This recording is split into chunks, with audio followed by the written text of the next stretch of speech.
विष्णुस्वामी संप्रदाय समुद्धार संवृत श्री पुरुषोत्तम वदनानलावतार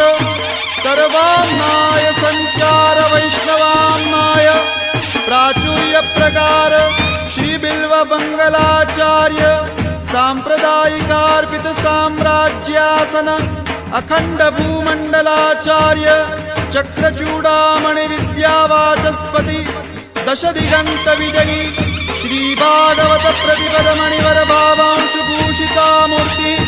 पदवाक्य प्रमाण पारावार पारीण भक्ति मार्गाद्य मार्तंड षड्दर्शन व्याख्यान सिंहासनाधीश्वर